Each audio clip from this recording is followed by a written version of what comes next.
Daily. Taste the Daily. SVC Aditya Ram movies தயாரிப்பில் சங்கர் இயக்கத்தில் ராம் சரண் நடிக்கும் கேம் சேஞ்சர் ஜனவரி 10 முதல். People are disconnected with this government.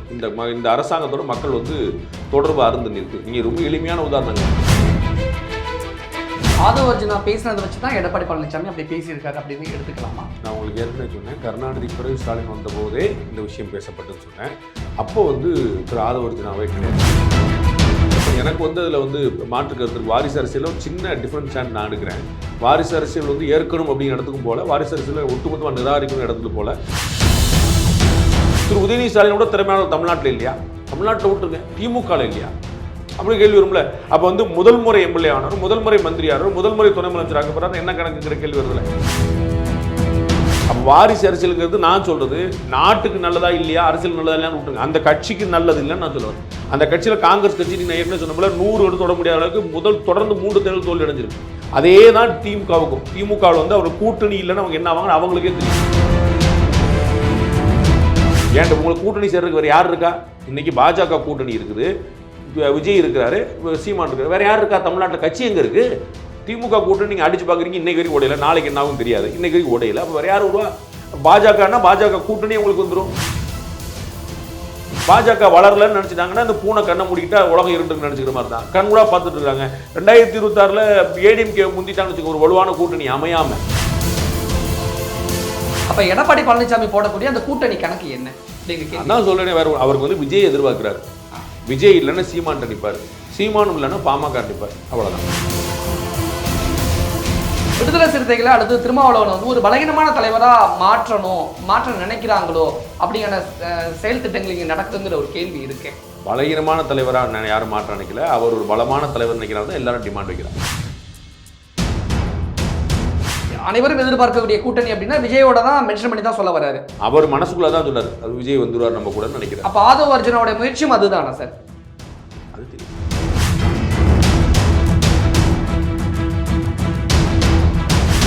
Karunanidhi ஆட்சி மன்னர் ஆட்சி, கருணாநிதி குடும்பம் மன்னர் குடும்பமா அப்படின்னு எடப்பாடி பழனிசாமி கடுமையாக தாக்கி பேசியிருக்காரு. இதை எப்படி பார்க்குறேன்? வாரிசு அரசியலுங்கிறது அதிமுக எப்பயுமே முன்னிறுத்தக்கூடிய ஒரு விஷயம். அது கருணாநிதி அவர்களுக்கு பிறகு ஸ்டாலின் அவர்கள் வந்த போதே அந்த பிரச்சனை வந்துச்சு. இப்போ அடுத்து யார் அப்படிங்கிறதும் அடையாளப்படுத்தப்பட்டிருக்கு. திரு உதயநிதி அவர்கள் முன்னிலைப்படுத்துகிறார். அதனால அந்த கேள்வி எழுப்புறாரு. ஒரு எதிர்கட்சியாக எழுப்ப வேண்டிய கேள்வியை எழுப்புறாருன்னு நினைக்கிறேன். ஆதவர்ஜுனா பேசினதை வச்சு தான் எடப்பாடி பழனிசாமி அப்படி பேசியிருக்காரு அப்படின்னு எடுத்துக்கலாமா? நான் உங்களுக்கு ஏற்கனவே சொன்னேன், கருணாநிதிக்கு பிறகு ஸ்டாலின் வந்த போதே இந்த விஷயம் பேசப்பட்டுன்னு சொன்னேன்.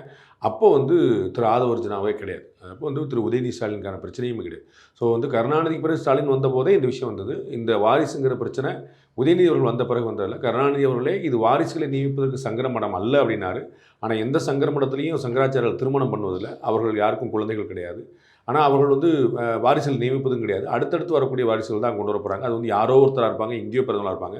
இந்த வாரிசு அரசியல்னு சொல்லப்போ அவருடைய குடும்பத்தை சேர்ந்தது. ஆனால் கருணாநிதி அவர்களுடைய மறுத்தாலும் பிறகு அவருடைய மகன் ஸ்டாலின் முதல்வராக்கப்பட்டார். இன்றைக்கி திரு உதயநிதி ஸ்டாலின் துணை முதல்வராக்கப்பட்டிருக்கார். அப்போ எந்த மடத்திலையும் செய்யாத விஷயத்தை அவர் செய்து கொண்டிருக்கிறார்கள்.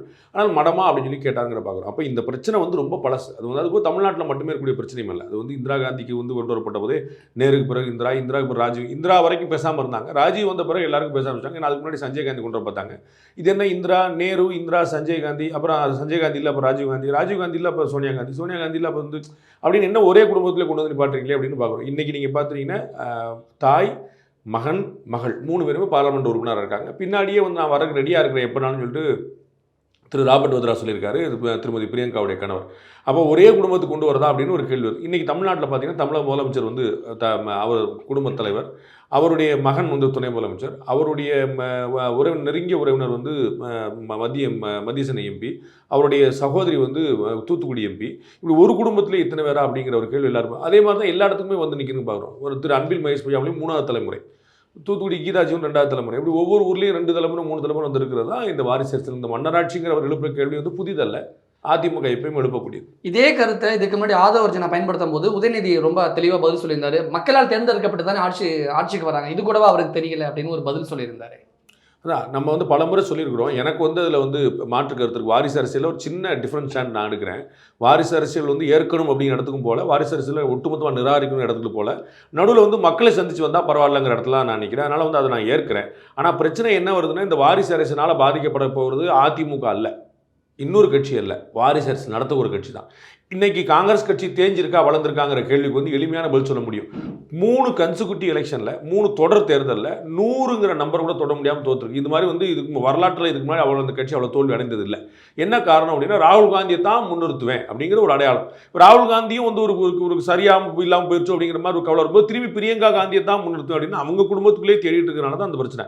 வேற ஒரு ஏபிள் லீடர் இருந்தால் ஒரு எலெக்ஷனில் தோத்தாலும் 2வது எலெக்ஷனில் ஸ்டேபிளாக வர முடியும். வாஜ்பாய்க்கு பிறகு ஆட்சி அமைக்க முடியல இவங்களால. அதுக்கப்புறம் திருப்பி வந்து ஒரு நரேந்திர மோடி வந்தார், 3 எலெக்ஷன் ஆட்சி அமைக்கிறாங்க. அப்படியே அந்த கட்சியிலேயே வேற தலைவர் வரும்போது ஒரு ஏபிள் லீடர் வரும்போது கட்சி அடுத்த கட்டத்துக்கு போகும். அப்படியே ஒரு குடும்பத்துக்குள்ளே வரும்போது இந்த மாதிரியான பிரச்சனைகள் வரும். அது வந்து எல்லா இடத்துக்கும் வரும். இது வந்து மக்களால் தேர்ந்தெடுக்கப்படுற உண்மை இல்லையா அப்படின்னா உண்மைதான், மாற்று கருத்து இல்லை. ஆனால் வேற என்ன வாய்ப்பு கொடுக்கப்படுதுன்னு பார்க்கும். அப்போ நம்ம இன்னொரு கேள்வி அப்படியே மாற்றி மக்களால் தான் தேர்ந்தெடுக்கிறோம் அப்படின்னா திரு உதயநிதி ஸ்டாலினோட திறமையான தமிழ்நாட்டில் இல்லையா? தமிழ்நாட்டில் விட்டுருங்க, திமுகவில் இல்லையா? அப்படி கேள்வி வரும்ல. அப்போ வந்து முதல் முறை எம்எல்ஏ ஆனார், முதல் முறை மந்திரி ஆனார், முதல் முறை துணை முதலமைச்சர் ஆக்கப்படுறாரு, என்ன கணக்குங்கிற கேள்வி வருதுல்ல. அதுதான் அங்கே முக்கியமான பிரச்சனை. அப்போ வந்து வாரிசு அரசியல் ஏன் விமர்சிக்கப்படுதுன்னா இந்த மாதிரியான விஷயங்கள் தான். ஒருவேளை திமுகவில் அடுத்த கட்ட தலைவராக உதயநிதி இருக்காரு, பிஜேபியில் அண்ணாமலை போய் இருக்கிற மாதிரி அதிமுகவில் அடுத்த கட்ட தலைவர்களே இல்லை அப்படிங்கிற பார்வையில தான் எடப்பாடி பழனிசாமி இப்படியான குற்றச்சாட்டை முன்வைக்கிறார், பொது வெளியில் வைக்கிறார். அது எவ்வளோ பெரிய அட்வான்டேஜ்னு பாருங்க. ஜெயலலிதா அவர்கள், எம்ஜிஆர் அவர்கள் இறக்குற வரைக்கும் அடுத்த தலைவர் யாருன்னு தெரியாது. கட்சி 2ஆக பிளவுபட்டு ஜானகி அம்மையாரும் ஜெயலலிதா அம்மையாரும் வந்து பயங்கரமாக சண்டை போட்டு 2 பேரும் ஒரு தேர்தலை சந்தித்து அதன் பிறகு இரட்டைப்புறா சேவல் வந்து நின்று அதற்கப்புறம் ஜானகி அம்மா வந்து கொடுத்துட்டு போனாங்க. அதே மாதிரி ஜெயலலிதா அவர்கள் இருந்தபோது யாரையும் வாரிசாக நியமிக்கல, சரிங்களா? அவர் இருந்தபோது 2 முறை ஓபிஎஸ் நியமிச்சாங்க. அவர் இறந்த பிறகு வந்து யாரையுமே நியமிக்கல. தற்காலிகமாக கூடுதல் பொறுப்பு எல்லாமே கொடுத்துட்டு முதலமைச்சர் ஆக்டிங் முதலமைச்சராக திரு ஓபிஎஸ் கொடுத்தாங்க. ஜெயலலிதா அவர்கள் இருக்கும்போது அவங்களுடைய பொறுப்பு ஜெயலலிதாவுடைய துறைகள் எல்லாமே பார்க்கப்பட்டது. அவர் இறந்தபோது யாரையுமே நியமிக்கல. அதுக்கப்புறம் திரும்பி அதிமுக 2ஆக உடஞ்சி எதிர்த்து வந்துச்சு. அப்படி ஒரு கட்சியுடைய அடுத்த சக்சஸர் யாருங்கிறது அவர்களாக அந்த கால சொல்ல அதிமுக தேர்ந்து வர்றது எப்படி நான் முன்னாடியே நியமிக்கிறேன் அப்படி. நான் அதுதான் உங்களுக்கு உதாரணம் சொன்னேன். சங்கரமடத்தை விமர்சிச்ச திரு கலைஞர் அப்புறம் ஆனால் அவர் என்ன பண்ணார், சங்கரமடத்தில் யாரும் அவருடைய பிள்ளைகளை வாரிசாக நியமிக்கிறது இல்லை. ஆனால் இங்கே என்ன நடந்துச்சு, அப்போ அவர் வந்து நாங்கள் என்ன சங்கரமடமா அப்படின்னு கேட்டார். சங்கரமடத்தை ஒரு போட்டு மாற்றி குறைக்கிறக்கா. ஆனால் அவங்க என்ன செய்கிறாங்க, இங்கே தான் கேள்வி வருது. அப்போ மற்ற பாஜக ஒரு கட்சி வச்சுக்கோங்க, கம்யூனிஸ்டில் ஒரு கட்சி வச்சுக்கோங்க, அந்த கட்சியெல்லாம் வாரிசுகளுக்கு இடம் இருக்குதா? அவங்க வர்றாங்க, அவங்க உழைக்கிறாங்க, அவங்க ஒரு தலைவர் எமர்ஜ் ஆகிறாங்க, அவங்க வர்றாங்க, அந்த கட்சி நிற்கலையா, அந்த கட்சி ஜெயிக்கலையா? அப்போ வாரிசு அரசியலுங்கிறது நான் சொல்கிறது நாட்டுக்கு நல்லதா இல்லையா, அரசியல் நல்லதா இல்லையான்னு விட்டுருங்க. அந்த கட்சிக்கு நல்லது இல்லைன்னு நான் சொல்லுவேன். அந்த கட்சியில் காங்கிரஸ் கட்சி நீங்கள் ஏற்கனவே சொன்ன போல 100 எடுத்து தொட முடியாத அளவுக்கு தொடர்ந்து 3 தேர்தல் தோல்வி அடைஞ்சிருக்கு. அதே தான் திமுகவுக்கும். திமுகவில் வந்து அவர் கூட்டணி இல்லைன்னு அவங்க என்ன ஆவாங்கன்னு அவங்களுக்கே தெரியும். ஏன் ஒரு தேர்தல் கூட கூட்டணி இல்லாமல் போட்டியிட முடியல? கொஞ்சம் சின்ன கேள்வி. ஜெயலலிதா 2016 போட்டிட்டு காட்டிட்டாங்க, சீமான் போட்டிட்டு காட்டிட்டாரு. பாஜக தன் தலைமையில் 1 முறைக்கு 2 முறை கூட்டணி வச்சு காட்டிருச்சு. அப்போ நீங்கள் பண்ணி காட்டுங்க. ஒரு முறை நீங்கள் திமுக இவ்வளோ பெரிய கட்சி, நீங்கள் வந்து 75 வருஷம் பாரம்பரியம் கொண்ட கட்சி, ஒரு தேர்தல் நாங்கள் சந்திக்கும் மக்கள் நாங்கள் அவ்வளோ நலத்திட்டம் பண்ணியிருக்கோம், 1000 ரூபா கொடுத்துருக்கோம் எல்லாம் சொல்கிறீங்களே. 2026 தேர்தலில் திமுக தனித்து எங்களுடைய மக்கள் நலத்திட்டங்களை நம்பி மக்களை நம்பி தேர்தலிக்கும் சொல்லுங்களேன். இங்கே கூட்டணி வலுவாக இருக்குது, கூட்டணி வலுவாக சொல்லி அப்போ என்ன வாரிசு அரசியனால் பாதிக்கப்படும் அந்த கட்சி தான் சொல்லுவார். அந்த கட்சியில் இருக்கக்கூடிய ஒவ்வொரு மாவட்ட செயலாளரும் தன்னுடைய வாரிசுகளை கொண்டு வந்து நிப்பாட்டும் போது அந்த மாவட்டத்தில் இருக்கக்கூடிய மற்றவர்களாம் வந்து போயிடுறாங்க. என்னென்ன பொன்முடியனை வந்திருக்கிறாரு, அவருடைய பையன் வந்திருக்கிறார், வேலு வர்றாரு, அவருடைய பையன் வர்றாரு, நேரு வர்றாரு, அவருடைய பையன் வர்றாரு, நேரு வர்றாரு, அவருடைய மருமகன் இருந்தார். இப்படி ஒவ்வொரு ஊர்லேயும் பெரியசாமி இருந்தார், திண்டுக்கல் பெரியசாமி, இங்கே வர தூத்துக்குடி பெரியசாமி, எல்லா இடத்துலையும் அவங்க வாரிசுலாம் போட்டின்னு என்னங்க கணக்குங்கிற கேள்வி வரும்ல. அது யார் கேட்பா? அதிமுக மற்றவர்கள அவர் கட்சிக்காரர்களே. வேலுமணி உங்களுக்கு எப்போ தெரியும்? எடப்பாடி பழனிசாமி உங்களுக்கு எப்படி தெரியும்? அப்போ அவரெல்லாம் தலைவர்களை உருவாகி வந்து நிற்கலையா? அப்போ தலைமை காலம் கொடுக்கலையா? அப்படி தானே வந்து நிற்கணும். அப்போ ஒரு குடும்பத்தில் வர்றது அவங்க கட்சிக்கு தான் கிடையாது, மற்ற யாருக்கும் கிடையாது. இன்றைக்கி வந்து ஏடிஎம்கே வளர்ந்து திமுக எதிர்கொண்டு நிற்க முடியுது இல்லையா? ஜெயலலிதா இல்லாத அதிமுக, எம்ஜிஆர் இல்லாத அதிமுக, அந்த கருணாநிதி குடும்பம் அப்படியே இருக்கக்கூடிய அதே திமுக வந்து எதிர்கொண்டு நிற்குதுல்ல. அதான பாயிண்ட். அப்போ வந்து ஒரு வல்லமைங்கிறது வந்து வாரிசால மட்டும்தான் வரணுங்கிற அவசியம் இல்லை. அப்படி பார்த்தா திமுக இன்னைக்கு ஆளும் கட்சி, அதிமுக ஆப்போசிட்ல இருக்கக்கூடிய எதிர்கட்சி. ஆனால் அதிமுக பார்த்து திமுக பயப்படுது அப்படின்னு எடப்பாடி பழனிசாமி நேற்று அந்த மீட்டிங்கில் பேசியிருக்காரு பொதுக்குழுவில். அது வந்து ஒரு அரசியலுக்கான பேச்சு. திமுகவுக்கு எதிராக ஒரு வலுவான அணி அமைஞ்சிருச்சுன்னா அவங்க ஜெயிச்சிருவாங்கன்னு அவங்களுக்கு தெரியும். வலுவான அணி அமையாத வரைக்கும் நமக்கு வந்து வெற்றி அப்படின்னு தெரியும். அதனால கூட்டணி அமைச்சிருவாங்களோ அப்படிங்கிற அச்சம் தானே தவிர அதிமுகவை கண்டு அஞ்சுறாங்க அப்படின்னு நம்ம சொல்லுவோம். எடப்பாடி அப்படித்தானே பேசுறாரு. அப்ப அதிமுக வந்து பயப்படுற அளவுக்கு திமுக பலகீனம் அடைஞ்சிருச்சாங்கிற ஒரு கேள்வி இருக்காது. ஆன்டி இன்கம்பன்சி இருக்குங்கிறது உண்மை சார், அதை யாரும் மறுக்க முடியாது. அது திமுக காரங்களுக்கே தெரியும். திமுக தோழமைக்காரங்க எல்லாருமே பேசுறாங்க. அதில் கீழே வந்து அதிருப்திகள் கூடிக்கிட்டே போகுது. அவர்கள் செய்யக்கூடிய நிறைய தவறுகள் வந்து கீழே வந்து ஒரு கெட்ட பேர் ஏற்படுத்திவிடுது. மக்கள் பீப்புள் ஆர் நாட் ஹாப்பி. அது வந்து உண்மை, அவங்களுக்கு தெரியும். ஆனால் கூட்டணியை வச்சு சமாளிச்சுக்கலாம். எதிர நல்ல அணி அமையலை, அதனால் நம்ம திரும்பி வந்துருவோங்கிற நம்பிக்கையில் அவங்க இருக்கிறாங்க. அந்த எதிர அணி அமைஞ்சிருமோ அப்படிங்கிற ஒரு அச்சம் வந்து தெரியுது. அந்த அச்சம் தான். அது அதிமுக கொண்டு அஞ்சலாம் சொல்ல முடியாது. ஒரு நல்ல வலுவான அணி அமைஞ்சிடக்கூடாதுங்கிற அச்சம். அதே பொதுக்குழுல எடப்பாடி வந்து பிஜேபி வளர்ந்த மாதிரி ஒரு பிம்பத்தை காட்டுது அப்படின்னு பேசியிருக்காரு. நடக்கிறது அதிமுக பொதுக்குழு, ஏன் பிஜேபி பத்தி அங்க பேச வேண்டிய? நிறைய பேர் வந்து அந்த கூட்டணியிலேயே, அந்த கட்சியிலேயே, சொந்த கட்சியிலேயே 2ஆம் கட்ட தலைவர்களே நிறைய பேர் வந்து நம்ம பிஜேபியோட கூட்டணி போகிறது நல்லதுன்னு சொல்றாங்க. 2024லயே போயிருக்கணுன்றாங்க, 26லயாவது வந்துடணுன்றாங்க. கூட்டணி இல்லாததுனால தான் நம்ம வெற்றி வாய்ப்பு இழந்தோம்ன்றாங்க. அவரே சொல்றாரு, பொதுச்செயலாளர் இப்படி தான் பேசுறாரு, ஆனா வந்து 2024 அப்படி நடக்கலன்னு சொல்லி அவரே சொல்றாரு. ஏன்னா 2024 இதே தான் சொன்னார், நாங்கள் வலுவான கூட்டணியை அமைப்பினர், ஆனால் அமைக்கலங்கிற அவர் தெரியும். நாங்கள் வலுவான கூட்டணி சொன்னார், தேர்தல் எதிர்கொண்டார். ஆனால் தேமுதிகவும் எஸ்டிபியும் ஒரு வலுவான கூட்டணி நீங்கள் சொல்லி நிப்பாட்ட முடியாது, அவருக்குமே தெரியும். அப்போ போன முறை சொன்ன மாதிரி இல்லைன்னு அவர் சொல்ல வேண்டிய அவசியம் என்ன? அவர் பொதுச் செயலாளர் பற்றி பொதுச்செயலாளர் விளக்கம் கொடுக்க வேண்டிய அவசியம் என்ன? அவர் சொல்றாரு, பொதுச்செயலாளர் சொல்றாரு போன முறை அப்படி தான் சொன்னார்னு உங்களுக்கு தோணும், ஆனால் இந்த முறை நான் விட்டுவிட மாட்டேன், நமக்கான தேர்தல், அது நமக்கான தேர்தல். அப்போ நீங்கள் 40 பேர் எதுக்கு நிப்பாட்டினீங்க? அப்போ கட்சிக்காரங்களை தூக்கி நீமா நடு ரோட்டில் போப்பா, நீமா 10 லட்சம் செலவழி, 1 கோடி செலவழி எங்கிட்ட கெட்டு போச்சுன்னு சொல்லிருக்கா? 2024 நமக்கான தேர்தல் எப்படின்னு சொன்னீங்க? உங்களுடைய ஓட்டு எதுவுமே கீழே விழுந்துருச்சு, எல்லாரும் உங்களை அதை வச்சு விமர்சனம் பண்ணுறாங்க. 12 இடத்துல நீங்கள் வந்து பின்னாடி போயிட்டீங்க, 7 இடத்துல டெபாசிட் கிடைக்கலன்னு சொல்லி எல்லாம் விமர்சனம் பண்ணுறாங்களே. அப்போ அதுக்கு நீங்கள் எப்படி காரணமாக இருப்பீங்க? அது ஏன் தேர்தல் இல்லை அப்படி முடிவு பண்ணீங்க? திமுக முடிவு பண்ணிச்சா என்னுடைய தேர்தல் இல்லைன்னு? அவங்க தேர்தல் முடிவு. அப்போ திமுக அவர் முடிவு பண்ணால் அதுக்கு எதிர் முடிவு உங்களுடைய முடிவாக இருக்க வேண்டியது இல்லையா? அதனால் அவருக்கு தெரியும் பாஜக வளர்கிறதுன்னு தெரியும், எல்லாருமே அதை அழுத்தம் கொடுக்குறாங்க தெரியும். வெளியிலேருந்து அழுத்தம் வந்தால் பரவாயில்ல, பாலிடிக்ஸ் சும்மா பொறாமல் பேசுகிறாங்க, சொந்த கட்சிக்குள்ளேருந்து அழுத்தம் வரும், அது தெரியும். அதனால புரிய வைக்கிறார். ஏன்னா எல்லாருக்கும் தெரியும். எனக்கு நான் சொன்னேன், நான் ஒரு அனுபவிச்சேன். 2024 அவர் வந்து அலையன்ஸ் இல்லைன்னு அறிவித்த மறுநாள் நான் எதேச்சியாக ட்ராவல் பண்ணிட்டு இருந்தேன். அந்த ட்ரெயினில் வந்துட்டு இருந்து அதிமுக மூத்த முக்கியமான புள்ளி ஒருத்தர் வந்து ரொம்ப நான் வந்து இப்போ அண்ணன்ட்ட சொல்கிறதுக்கு தான் போகிறேன், கூட்டணி விட்டுறாதீங்க, ரொம்ப தப்பு, ரொம்ப ஆபத்தில் முடிச்சு சொல்கிறது தான். அது மறுநாளே நான் 2024 மக்களவைத் தேர்தலுக்கு முன்னாடி கூட்டணி இல்லைன்னு அதிமுக அறிவித்த மறுநாள் அவர் ஒருத்தர் சொல்கிறார், நான் இதுக்காக தான் கிளம்பி போகிறேன். அது கீழே உள்ள தொண்டர்களுடைய எண்ணமாக இருக்குது, நம்ம வந்து ஒரு வலுவான அணி அமையணும், அதுக்கு பிஜேபி கட்டாயம் துணை. சென்ட்ரல் கவர்மெண்ட் அடுத்த 4 வருஷம் பிஜேபி கவர்மெண்ட், சரிங்களா? நீங்கள் ஆட்சி அமைச்சாலும் அமைக்காட்டாலும், கூட்டணியில் இருந்தாலும் இல்லாட்டாலும் 2029 வரைக்கும் பிஜேபி கவர்மெண்ட் டெல்லியில். அப்போ டெல்லியில் இருக்கக்கூடிய கவர்மெண்ட் வந்து எனக்கு வந்து அவங்க நல்லது தானே. 11 மெடிக்கல் காலேஜ் தமிழ்நாட்டுக்கு எப்படி கொண்டு வந்தீங்க? நீங்கள் வாங்கிட்டு வந்தீங்களா? தமிழ்நாடு மருத்துவக் கல்லூரிகளுக்கு துவக்கிச்சா? சென்ட்ரல் கவர்மெண்ட் தான் கொடுத்துச்சு. மாதிரி நகரங்கள் எப்படி வந்துச்சு? ஏகப்பட்ட விஷயம் கோயம்புத்தூர்லையும் டி நகர்லையும் அங்கேயும் போட்டு இன்வெஸ்ட் பண்ணியிருக்காங்களே, அது 12 நகரங்கள் கொடுத்தாங்களே, எப்படி கொடுத்தாங்க? அப்போ வந்து மத்தியில் உங்களுக்கு எனக்கான அரசும் போது வந்து நிற்கிறதுல கடற்கடனா சொல்கிறவங்க கேட்க மாட்டே வந்து நிற்கிறதுல திரு டிஆர் பாலு அவர்கள் சொன்னபோது தங்க தாம்பாளத்தில் வச்சு கொடுக்குறாங்கல்ல, அப்போ எப்படி சாத்தியமாச்சு அது? அப்போ வந்து இணக்கமான அரசு வேண்டாம்னு நினச்சி நட்டம் யாருக்கு? நீங்கள் இந்த மாதிரி வேண்டாம் முடிவெடுக்க திமுகவுக்கு லாபம், திமுக ஹாப்பியாக இருக்குது. திமுக எப்படி அஞ்சும்? ஏன்ட்ட உங்களுக்கு கூட்டணி சேர்றதுக்கு வேறு யார் இருக்கா? இன்றைக்கி பாஜக கூட்டணி இருக்குது, விஜய் இருக்கிறாரு, சீமான் இருக்கிறார், வேறு யார் இருக்கா? தமிழ்நாட்டில் கட்சி எங்கே இருக்குது? திமுக கூட்டணி நீங்கள் அடித்து பார்க்குறீங்க, இன்றைக்கு வரைக்கும் உடையில, நாளைக்கு என்ன ஆகும் தெரியாது, இன்றைக்கு வரைக்கும் உடையில. அப்போ வேறு யார் வருவா? பாஜகன்னா பாஜக கூட்டணி உங்களுக்கு வந்துடும். அப்போ என்ன ஆகும்? அதிமுக, பாஜக, பாமக, தமாக, அம்மா மக்கள் முன்னேற்ற கழகம், புதிய தமிழகம், தேமுதிக, இப்படி வலுவான கூட்டணியாக இருக்கும். அப்போ வந்து ஒரு வெற்றிக்கான ஒரு வாய்ப்பு தெரியும்ல. அது கட்சிக்காரங்க சொல்கிறாங்க, அதுக்கு விளக்கம் கொடுக்குறாரு அவர். பாஜக வளரலன்னு நினச்சிட்டாங்கன்னா இந்த பூனை கண்ணை மூடிக்கிட்டா உலகம் இருண்டுன்னு நினச்சிக்கிற மாதிரி தான் கண்கூடா பார்த்துட்டு இருக்காங்க. 2026 ஏடிஎம்கே முந்திட்டான்னு வச்சுக்க, ஒரு வலுவான கூட்டணி அமையாமல் ஏடிஎம்கே இங்கே 4 இடத்துல முந்திட்டாங்க, ஏடிஎம்கே போல தோக்கடிச்சு சட்டமன்றத்தில் வந்துட்டாங்கன்னா அப்புறம் அது இன்னும் பெரிய. அப்போ எடப்பாடியோட பார்வையில் பிஜேபி மீது ஒரு வன்மம் இருக்குது, ஒரு கோபம் இருக்குது, அது ஒரு வெளிப்பாடு தான் எடப்பாடி இப்படியெல்லாம் பேசுகிறாரு. வன்மம் கோபம் ரெண்டுமே கிடையாது. அவர் எதனால இந்த முடிவெடுக்கிறாருன்னு யாராலையும் கண்டுபிடிக்க முடியல. ஒரு கூட்டணியில் இருந்த ஒரு மூத்த தலைவர், கட்சியுடைய தலைவர் என்கிட்ட சொன்னார், நான் ரொம்ப நேரம் பேசினேங்க, அவர் எதனால் இந்த முடிவு எடுக்கிறாருன்னு சொல்லவே முடியலைங்கனால. நான் வந்து 2024 மக்களவைத் தேர்தலுக்கு முன்னாடி நான் பர்சனலாக பேசினேன், எவ்வளவோ சொன்னேன். அவர் இல்லைண்ணே பண்ணிடலாம்னு சொல்றாரே தவிர ஏன் இந்த கூட்டணி வேணாம்னு சொல்லவே மாட்டேன்ட்டாரு. ஆனா பொது வெளியில அரசியல் களத்துல பேசுற மாதிரி எடப்பாடி பழனிசாமிக்கு அண்ணாமலைக்கும் அது ஈகோ கிளாஷா? அது காரணமா? நிறைய பேசியாச்சு, அது பழசு, அது இல்லைன்னு திரு எடப்பாடிக்கும் தெரியும், திரு அண்ணாமலைக்கும் தெரியும். அது பொய், அது வந்து ஒரு காரணம். அவருக்கு வேற ஏதோ காரணம் இருக்கு, பிஜேபி வேண்டாம்னா அது வந்து சிறுபான்மை ஓட்டும் காரணம் இல்லை. சிறுபான்மை ஓட்டு ஓவர் நைட்டில் விழாதுன்னு அவருக்கு தெரியும். அது வந்து ஒரு நாள் ஜெயலலிதாவுக்கே வந்து விழல, அப்புறம் எடப்பாடிக்கு மறுநாள் விழுந்துருமா? ரொம்ப நாள் ஆகும். அதில் வந்து அதுவுமே இப்போ மிச்சம் மீது விழுந்தாலும் அது முதல்ல விஜய்க்கு போயிட்டு தான் இங்கே வரும். அப்படி திமுகலேருந்து சிறுபான்மை ஓட்டு ஒன்று வெளியே போச்சுன்னு அது வந்து விஜய்க்கு போயிட்டு அதில் சிந்தனை சேதனை தான் இங்கே வரும். அது அவருக்கு நல்லா தெரியும். அதனால் விஜய் கூட்டணி கேட்க பார்க்குறாரு. இதுக்கு விஜய் நேற்று வந்த பையனை கூட்டணி வேண்டாம்னு சொல்ல முடியாது. விஜயை கூட்டணியில் சேர்க்க மாட்டோம்னு அதிமுக சொல்லட்டும். நேற்று வந்த ஒரு கட்சி, ஒரு வருஷம் கூட ஆகாத கட்சி, உங்களுக்கு கூட்டணி தேவைப்படலையா? அப்போ உங்கள் கட்சி பலவீனமாக இருக்கா இல்லையா? திமுக மட்டும் தான் கூட்டணி நம்பி இருக்கா? உங்கள் கட்சி கூட்டணி நம்பி இல்லையா? நீங்கள் சொல்லுங்கள், நான் விஜயகாந்த் தாவேக்காவோட கூட்டணி வைக்க மாட்டேன் நீங்கள் சொல்லுங்கள். கூட்டணி பற்றி பேசும்பொழுது எடப்பாடி என்ன சொல்றாருன்னா, அனைவரும் எதிர்பார்க்கக்கூடிய அதிமுக தலைமையிலான புதிய கூட்டணி அமையும்னு சொல்றாருல. அப்ப எடப்பாடி பழனிசாமி போடக்கூடிய அந்த கூட்டணி கணக்கு என்ன அப்படின்னு நான் சொல்றேன். வேற அவருக்கு வந்து விஜய் எதிர்பார்க்கிறாரு. விஜய் இல்லைன்னா சீமான் நிற்பார், சீமானும் இல்லைன்னா பாமக நிற்பார், அவ்வளவுதான், வேற ஒண்ணுமே கிடையாது. திமுகலேருந்து விடுதலை சிறுத்தை எப்படியா கொண்டு வந்து பார்க்குறாரு. விடுதலை சிறுத்தை 2 பக்கம் டிமாண்ட் பண்றாங்க. விடுதலை சிறுத்தை இன்னைக்கு தேதிக்கு வர தயாரில்லை. திமுக கூட்டணி உடைச்சிடணும்னு பார்க்குறாரு. அப்போ விடுதலை சிறுத்தைகள், தாவேகா, அதிமுக அப்படின்னு ஒரு அலைன்ஸ் பண்ணணும்னு பார்க்குறாரு. தேமுதிக ஏற்கனவே இருக்குன்னு பார்க்குறாரு. அது இல்லைன்னா நாம் தமிழரை ட்ரை பண்ணுவார், அதுவும் இல்லைன்னா பாமக ட்ரை பண்ணுவார், எதுவும் இல்லைன்னா அப்புறம் இறைவன் விட்டு வழி. சமீபத்தில் விசிகாவிலிருந்து வெளியேறி ஆதவ அர்ஜுனா வந்து அதிமுகவில் சேர போறாரு, தமிழக வெற்றி கழகத்தில் சேர போறாரு அப்படிங்கிறவனா பேச்சு அறியப்படுது. அப்படின்னா அதிமுகவும் தமிழக வெற்றி கழகமும் கூட்டணி அமைக்க போகுதாங்கிற கேள்வி இயல்பாவே வந்துருது.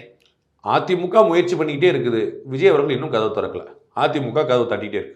இந்த கூட்டணி பற்றி பேசும்பொழுது திருமாவளவன் சொன்னதையும் கவனிக்கிற மாதிரி இருக்கு. ஆதவ அர்ஜுனா ஏதோ ஒரு அஜெண்டாவோட வந்திருக்காரு போல அப்படிங்கிற மாதிரி சொல்றதை பார்க்கும் பொழுது விடுதலை சிறுத்தைகளை அடுத்து திருமாவளவன் வந்து ஒரு பலகீனமான தலைவரா மாற்ற நினைக்கிறாங்களோ அப்படிங்கிற செயல் திட்டங்கள் இங்கே நடக்குதுங்கிற ஒரு கேள்வி இருக்கு.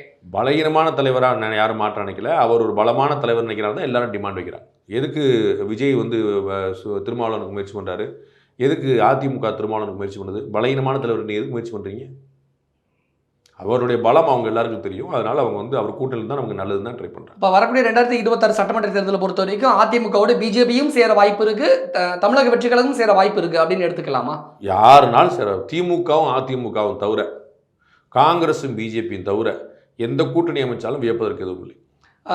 200 தொகுதிகளில் திமுக வெற்றி பெறணும் பகல் கனவு கண்டுகிட்டு இருக்கு. இது திமுகவுக்கு பொருந்தாது, ஆனா இது அதிமுக கூட்டணிக்கு பொருந்தும் அப்படின்னு எடப்பாடி பழனிசாமி ரெண்டு பேருக்குமே பொருந்தாது. அப்ப என்ன சார் நடக்கும்? அப்ப அது நம்ம இப்போ சொல்ல முடியாது. 2026 நீங்கள் கேளுங்க சொல்கிறேன். இப்போ கூட்டணின்னு முடிவாளி இன்னைக்கு தேதிக்கு நாளைக்கு எலெக்ஷன் வச்சுன்னா 220 சீட்டே வந்து டிஎம்கே வந்துடும். நாளைக்கு தேர்தல் நடத்தினா சரிங்களா? 2026 மேலே தானே தேர்தல். அப்போ நீங்கள் கூட்டணி மாறணும்ல. இன்னைக்கு அதிமுகவோட யார் இருக்கா கூட்டணியில்? தேமுதிக இருக்குது, புதிய தமிழர் இருக்குது, எஸ்டிபிஐ இருக்குது. அவங்க என்ன வாங்கினாங்க பார்த்துட்டாங்க. அப்போ 2020 நாளைக்கு தேர்தல் நடந்தால் என்ன ஆகும்? அவங்களுக்கு திருப்பி அது தான் நடக்கும்.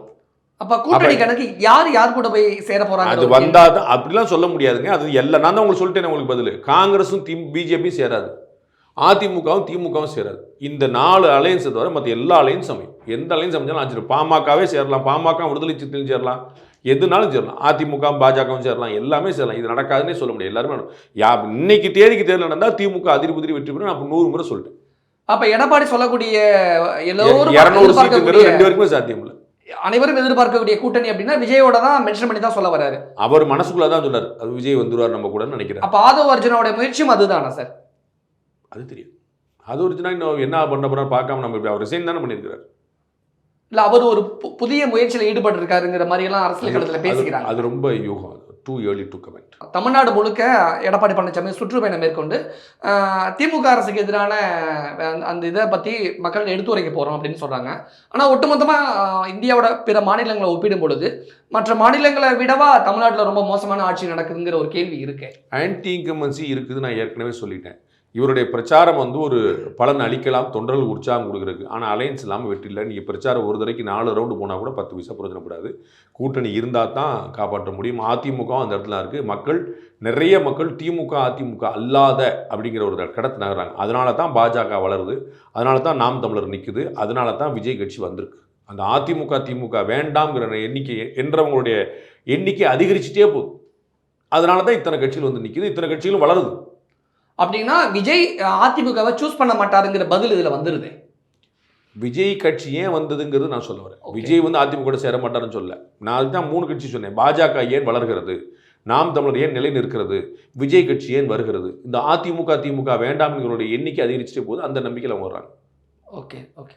சமீபத்தில் உதயநிதி ஸ்டாலின் வந்து சென்னையில் கார் பந்தயம் நடத்தினார். நீங்கள் கூட வரவேற்று வாழ்த்தெல்லாம் தெரிவிச்சிருந்தீங்க. ஆனால் இவ்வளோ கோடி ரூபாய் செலவு பண்ணி கார் பந்தயம் தேவையா, அவசியமா, இது ஏன் நடத்தணுங்கிற கேள்வியை எடப்பாடி பழனிசாமி கேட்டிருக்கேன். நான் உங்களுக்கு அன்றைக்கே பதில் சொல்லிட்டேன். எடப்பாடி அவர்கள் கேட்டதுனால என்னுடைய பதில் மாறல. கார் பந்தயம் வேணுமானா வேணும், அதை விட நிறைய விஷயங்கள் இருக்கானா இருக்குது. அது இருக்குங்கனால இது கிடையாது. இப்போ கார் பந்தயம் இருக்குதுனால வெள்ள நிவாரணம் கிடையாது, வெள்ள நிவாரணம் இருக்குனால கார் பந்தயம் கிடையாது. அதெல்லாம் நீங்கள் பண்ண முடியாது. எல்லாத்தையும் நீங்கள் பண்ணிகிட்டே இருக்க வேண்டியதான். நீங்கள் வந்து இப்போ ஒரே நாடு ஒரே தேர்தல் இப்போ எதுக்கு? நீங்கள் இருக்கிற பிரச்சனை தீர்த்து பண்ணுங்கன்னு சொல்லி சொன்னால் ஒத்துக்கிடுவாங்களா? ஒரே நாடு ஒரே தேர்தல் டெல்லியில் அமலாகுது. அப்புறம் அதுவும் வேணும், மற்றது வேணும். அது நான் அங்கே ஒரே நாடு ஒரே தேர்தல் முடிச்சு விடுவோம். அப்புறம் இஸ்ரோவில் என்ன பார்ப்போம், ககன்யான் பண்ணி இப்போ என்ன செய்ய போகிறீங்க, கிரையோஜெனிக் இன்ஜின் வச்சு என்ன செய்ய போகிறீங்க அப்படிலாம் கேட்க முடியாது. எல்லாமே 360 டிகிரி க்ரோத்துக்கு ட்ரை பண்ணும். அப்போ இதுவும் இருக்கணும், அதுவும் இருக்கணும். அது இல்லைன்னு இல்லை. கார் பந்தயம் வேணுமானா வேணும். கார் பந்தயம் இருக்குதே, மற்றதில் கவனம் செலுத்துறாங்க, மற்றதையும் கவனம் செலுத்தணும். கார் பந்தயம் இருக்கிறனால மற்றதில் கவனம் செலுத்தாமல் இருக்க முடியாது. மற்றதில் கவனம் செலுத்துற பிறகு தான் கார் பந்தயம் நடத்தணும்னு சொல்ல முடியும். ஆனால் கார் பந்தயம் நடத்துனதுனால திமுக ஆட்சி வந்து பணக்காரர்களுக்கான ஆட்சி, ஏழைகளை மதிக்க தெரியாத ஆட்சின்னு காட்டமான அந்த மாதிரியான எண்ணம் இல்லை. ஆனால் எடப்பாடி பேசுறாரு. இல்லை, அது அந்த மாதிரியான எண்ணம் மக்கள்கிட்ட இல்லை. பணக்காரர்களுக்கான ஆட்சி, ஏழைகளுக்கான ஆட்சி இல்லை. People are disconnected with this government. இந்த அரசாங்கத்தோட மக்கள் வந்து தொடர்பு அருந்து நிற்குது. நீங்கள் ரொம்ப எளிமையான உதாரணங்க. 1,20,00,000 பெண்கள் மாதம் 1000 வாங்குறாங்க. அவங்க வீட்டில் 3-4 பேர் இருப்பாங்கன்னு வச்சுக்கோங்க. ஒரு வீட்டில் 4 பேர், அப்பா அம்மா 2 பிள்ளைங்க, 4 பேர் வச்சுக்கோங்க. 4 ஓட்டு. நான் 4 ஓட்டே 2 ஓட்டு மட்டும் வச்சுக்கோங்க. கணவன் மனைவி மட்டும் வச்சுக்கோங்க. வரல 1,20,00,000 பேர்னா 2 பேர் மட்டும் ஓட்டு போட்டால் 2,40,00,000 ஓட்டு விடும். 2,40,00,000 ஓட்டு திமுக வாங்கியிருக்கான்னு பார்த்து. பெண்கள் அத்தனை பேருக்குமே இந்த பிங்க் கலர் பஸ்ஸில் ஃப்ரீ. அதில் வந்து நாங்கள் 8 கோடி பெண்கள் பயணம், 8 கோடி முறை பயணம், 10 கோடி முறை பயணம்னு சொல்லிட்டு இருக்காங்க. இந்த பயணம் செய்கிற பெண்கள் எல்லாரும் சரிபாதி பாப்புலேஷன், சரிங்களா? 8 கோடி மக்களில் வந்து 4 கோடி பெண்கள். 4 கோடி பெண்களில் வந்து 2 கோடி எலிஜிபிள் வச்சுக்கொள்ளி. இந்த 2 கோடி பெண்கள் வெளியில் போயிருந்தாங்க. பெண்கள் ஓட்டு மட்டுமே 2 நமக்கு வந்து ஓசியில் பஸ், நம்ம பஸ்ஸில் ஏறினா 10 பைசா செலவு கிடையாது அப்படின்னு நினச்சி அந்த பெண்கள்லாம் நன்றியோடு ஓட்டு போட்டிருந்தாங்கன்னா அவங்களுக்கு 2 கோடி பெண்கள் மட்டுமே ஓட்டு விழுந்திருக்கான்னு பார்க்கணும். 2 கோடி பெண்களுடைய ஓட்டு இல்லை. 1,20,00,000 ஓட்டு 1000 ரூபா வாங்கக்கூடிய பெண்களுடைய குடும்பத்தினர் ஓட்டு இல்லை. அதுதான் point. People are disconnected with this government. அப்போ ஆளுங்கட்சி சொல்லக்கூடிய இந்த புள்ளி விவரமெல்லாம் அரசியல் தான். எந்த புள்ளி வர சொன்னாங்க? 2 கோடி பெண்கள் அரசு பேருந்துல இலவசமா. அது உண்மைதான், அது உண்மை. அவர்கள் ஓட்டு போடலன்னு சொல்றேன். நான் தான் 1,20,00,000 பேர் பயனடைகிறாங்கன்னு சொல்றேன். நான் தான் குறைஞ்சபட்சம் 2 கோடி பெண்கள் பயனடைஞ்சிருப்பாங்கன்னு. அவங்க பயனாளிகள் உண்மை. பயனாளிகள் வந்து திமுகவுக்கு வாக்களிச்சாங்களாங்கிறது கேள்வி. அதிமுக கூட்டத்தில் நேற்று வந்து திமுக அரசுக்கு எதிரான கண்டன தீர்மானங்கள், ஆனால் மத்திய அரசுக்கு வந்து வலியுறுத்தல் தீர்மானங்கள். இது எப்படி புரிஞ்சுக்கணும்? ஏன் திமுகவுக்கு கண்டனம், மத்திய அரசுக்கு வலியுறுத்தல்? ஏன்னா மத்திய அரசு செய்யறதுக்கு ஒன்று கிடையாது. மத்திய அரசு நிறைய செஞ்சுருக்குன்னு எல்லாருக்குமே தெரியும். அப்போ எதிர்க்கணும்னு நினைக்கிறாங்க, ஆனால் எதிர்க்க முடியாம வலியுறுத்தல்ங்கிற மாதிரி மலிப்பீடு போறாங்களோ? வரப்போற தேர்தல் வந்து சட்டமன்றத்துக்கு, அது தமிழ்நாட்டுக்கு ஆட்சியை பிடிக்கிறது. அதுக்கு வந்து அதிமுக பண்ணணும். அப்போ திமுக வர்சஸ் அதிமுக தான் அவங்க விளையாட்டை முன்னிறுத்த விரும்புவாங்க. சென்ட்ரல் கவர்மெண்ட் திட்டனால எந்த பிரயோஜனம் இல்லை. இன்னும் சென்ட்ரல் கவர்மெண்ட் வந்து நிறைய செஞ்சுட்டு இருக்குன்னு தெரியும். நீங்கள் புள்ளி விவரங்களை பேசிட்டீங்க அப்படின்னா திரு எடப்பாடி பழனிசாமிக்கு தெரியும். மற்ற மாநிலங்களோட தமிழ்நாட்டுக்கு நிறையா செய்யுது. இதற்கு முந்தைய அரசுகளை விட மாநிலங்களுக்கு நிறையா செய்யுது. இதே பிஜேபி கவர்மெண்ட்டு, திமுக கவர்மெண்ட் நிறைய செய்யுது. இவங்க தானே சொன்னாங்க நேற்று வரைக்கும் கருப்பு கொடி பிடிச்சிங்க, நீங்கள் வெள்ளை கொடி பிடிக்கிறீங்கன்னு. அப்போ ஏன் பண்ணுறாங்க? அப்போ மாநிலத்துக்கு நிறையா செய்யப்படுதுங்கிற அவங்களுக்கு ரொம்ப தெரியும். சென்னை மெட்ரோ ரயில் திட்டம் வந்து நீங்கள் ஒன்றும் பண்ண வேண்டாம், நாங்களே பார்த்துக்கிறோன்னு சொன்னவங்க. இதே திமுக சொல்லிச்சு, it is our own project. நாங்கள் அப்புறம் கையில் காசில் கொடுன்னு கேட்டுச்சு. அப்புறம் கொடுத்தோன்னே பேசாமல் சத்தம் கண்டாச்சு. நீங்கள் மெட்ரோ காசு கொடுக்கல, காசு ஏதோ அவங்க காசு கொடுக்குறேன்னு சொன்ன மாதிரியும் கொடுக்காம ஏமாத்தின மாதிரியும் ப்ரொஜெக்ட் பண்ணீங்க. நாங்கள் பண்ணிக்கிறோம் நீங்கள் சொன்னீங்க. இதே மாதிரி தான் அவங்க பண்ணாங்க. என்னது, நம்ம இதே மாசு பண்ணி அவர்கள் சுகாதார அமைச்சர் இருக்கும்போது தான் அங்கே கோவிட்டுக்கு நாங்களே பார்த்துக்கிறோம், நாங்களே கொள்முதல் பண்ணிக்கிறோம். சரி பண்ணிக்கங்கன்னாங்க. கோவிட் தடுப்பூசி பண்ண முடியல, பேசாமல் ஆகிட்டாங்க. அதுக்கப்புறம் திருப்பி நீங்களே பண்ணி கொடுக்கணும். இது மாதிரி வந்து ப்ரொஜெக்ட் பண்ணிட்டே இருப்பாங்க. மத்திய அரசுகளுக்கு வந்து எதிராக வந்து ஒரு விமர்சனம் வைக்கிறது வந்து வழக்கம் தான். இது மென்மையாக போகிறாங்க, தன்மையாக போகிறாங்க. அவருக்கு தெரியும், திரு எடப்பாடி பழனிசாமி தெரியும் உண்மை இல்லை நம்ம சொல்கிறது. ஆனால் நம்ம அரசியலுக்காக செய்ய வேண்டியிருக்கு. உங்களை மாதிரி 4 வந்து கேட்டுருவாங்க, மத்திய அரசு சொன்னாங்களா இல்லைன்னு கேட்டுருவாங்க. ஒரு சும்மா ஒப்புக்கு சப்பானின்னு ஒரு கணக்கில் ஒரு தீர்மானம் போட்டு பண்ணுறாங்க. மதுரையில் சுரங்கம் வரப்போதில்லை, அந்த விஷயத்தை கூட தம்பித்துறை தான் ஆதரிச்சு நாடாளுமன்றத்தில் பேசுகிற வீடியோலாம் நம்ம எல்லாருமே பார்த்தோம். ஆனால் அதற்கு கூட தீர்மானம் நிறைவேற்றி திமுகவை கண்டனம். அதுதான் அதில் வந்து திரு அண்ணாமலை ரொம்ப தெளிவாக வெளிப்படுத்தினார்கள். இவங்க எல்லாமே வந்து ஒன்று வெளியில் ஒன்று பேசிட்டு வேற ஒன்று செஞ்சுட்டு பண்ணிட்டு இருக்காங்க. அந்த குழந்தைய கிள்ளி விட்டு தொட்டில் ஆட்டுறதா செய்கிறாங்கன்னு எல்லாமே முன்னாடி சொல்கிறாரு. 10 மாதத்துக்கு முன்னாடி இருந்து நடந்துட்டு இருந்த ப்ராஜெக்ட் எல்லாமே ஆமான்னாங்க. எல்லாமே செஞ்சுட்டு அப்புறம் மாற்றி பேசுகிறவங்களுக்கு வழக்கம் தான். ஒன்றும் புதுசிலே அதிமுக மாற்றின விஷயங்களையும் திமுக மாற்றுறது 100 விஷயம் சொல்லலாம். அவர்கள் கொள்கை ஒன்று பேசுவார்கள், பிறகு வேறு பேசுவாங்க. தனிநாடு கொள்கையில் ஆரம்பித்து எல்லா கூட ஒரு மாற்றிக்கொண்டே தான் இருந்திருக்காங்க. ஓகே, கட்டுக்கதை பழனிசாமி அப்படின்ட்டு ஆர்எஸ் பாரதி ஒரு புதிய விமர்சனம் பண்ணியிருக்காரு, ஒரு புதிய பட்டப்பேர் கொடுத்துருக்காரு. அரசியலில் ஏதோ பேசிட்டு இருக்காங்க. அதெல்லாம் நம்ம வெற்று அரசியலில் நம்ம ஒன்று செய்யிருக்கிறோம். அவர் வந்து இவர் அதாவது சொல்லுவார், அவர் சொல்லுவார். அதில் நம்ம வந்து அந்த பேரில் உண்மை இருக்கா நம்ம ஆராய போகிறோமா? எடப்பாடியோட பேச்சு அதெல்லாம் வச்சு பார்க்கும் பொழுது அதிமுக மீண்டும் எழுச்சி பெறுகிறது அப்படின்னு பார்த்துக்கலாம். அதிமுக எழுச்சியாகத்தான் இருக்கிறது. எழுச்சி பெறுறதற்கு ஒன்றும் இல்லை, ஆனால் பத்தாது. இவ்வளோதான் பாயிண்ட். ஒருத்தரும் சண்டை போட்டால் யாருனாலும் ஜெயிக்கலாம்னு சொல்லலாம். ஒருத்தரும் 7 பேர் சண்டை போட்டால் அந்த ஒருத்தர் தோற்றுருவார்னு குழந்தை சொல்லும். இது நீங்கள் எழுச்சி பெறுறதுக்கு ஒன்றுமே இல்லை. உங்களுடைய பலம் அப்படியே தான் இருக்குது. திமுகவுடைய பலம் அப்படியே இருக்குது. திமுக 10 ஆதரவாளரோட கூட நிற்குது, நீங்கள் தனியாக நிற்கிறீங்க. இவ்வளோதான் எளிமையான பதில். ஆனால் எதிர்கட்சியாக இருக்கக்கூடிய அதிமுக விட அண்ணாமலையோட பேச்சு தானே பெரிய அளவில் பார்க்கப்படுது, பெரிய அளவில் பேசும் பொருளாக மாறுது. அண்ணாமலை தயக்கம் இல்லாமல் செய்கிறார். அண்ணாமலை தயக்கம் இல்லாமல் செய்கிறார். திரு எடப்பாடி பழனிசாமி அவருடைய வாய்ஸ் கம்மியாக தானே இருக்கு எதிர்கட்சியாக. தயக்கம் தெரியுது. அப்ப திடீர்னு எப்பயோ ஒரு தடவை அடிக்கடி இப்படி வந்துட்டு பேசும்பொழுது மட்டும்தானே ஓ அதிமுக இருக்கு போல அப்படிங்கிற ஒரு தோற்றம் கொடுக்குதுல்ல. மார்ச் ஏப்ரல் பிறகு அக்ரெசிவா செயல்படுவாங்க.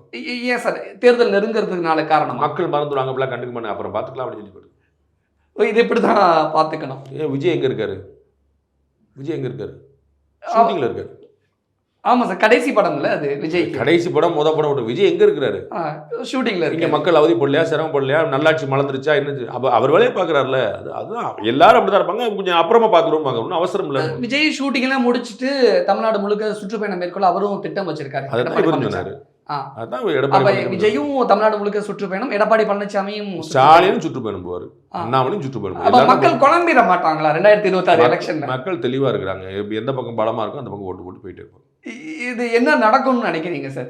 101வது முறையா சொல்றேன், இன்னைக்கு தேதிக்கு அப்படியே நடந்துச்சுன்னா வந்து திமுக ஜெயிக்கும். மாறிச்சுன்னா என்னன்னு சொல்ல முடியாது. அலையன்ஸ் மாறினா தாங்க அடுத்த கதை சொல்லுங்க. இதே அலையன்ஸ் வச்சுட்டு நீங்க எத்தனை முறை நம்ம 2 பேரும் பேட்டி கேட்கணுங்களா? ஆட்சி மாறுமா என்ன? கூட்டணி மாறாம எதுங்க? நான் படமுறை திமுக கூட்டணி உடையாமல் யாருக்கும் வெற்றி இல்லை. அதிமுக இல்லாமல் இன்னொரு அணிக்கு வெற்றி இல்லை. திமுக கூட்டணி உடைய வாய்ப்பு இருக்கா? என்ன உங்களுக்கு அதுக்கும் பதில் சொல்லிட்டேன். திமுகவும் அதிமுகவும் தவிர எல்லாரோடையும் சேரலாம். தமிழக அரசியல் களம் சார்ந்து நிறைய விஷயங்கள் எங்க கூட ஷேர் பண்ணிக்கிட்டீங்க. மிக்க நன்றி. நன்றி. Thanks. Taste the Daily. Taste the Daily. SVC Aditya Ram movies தயாரிப்பில் சங்கர் இயக்கத்தில் ராம் சரண் நடிக்கும் கேம் சேஞ்சர் ஜனவரி 10 முதல்.